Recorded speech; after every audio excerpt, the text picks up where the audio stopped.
Welcome to this tutorial on how to access the Webull API. In this video, we will guide you through the steps required to get started with the Webull API, which allows you to access your trading data programmatically. By the end of this tutorial, you will be able to connect to the API, retrieve market data, and automate your trading strategies. First, you will need to set up a Webull account if you do not already have one.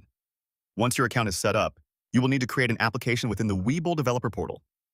This involves signing in with your account credentials and navigating to the API section where you can generate your API key and secret.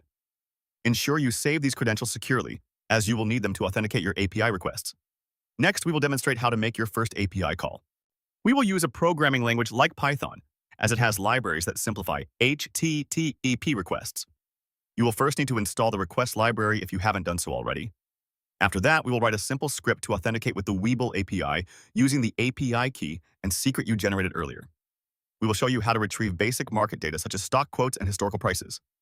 Finally, we will discuss best practices for using the Webull API, including how to handle rate limits and errors.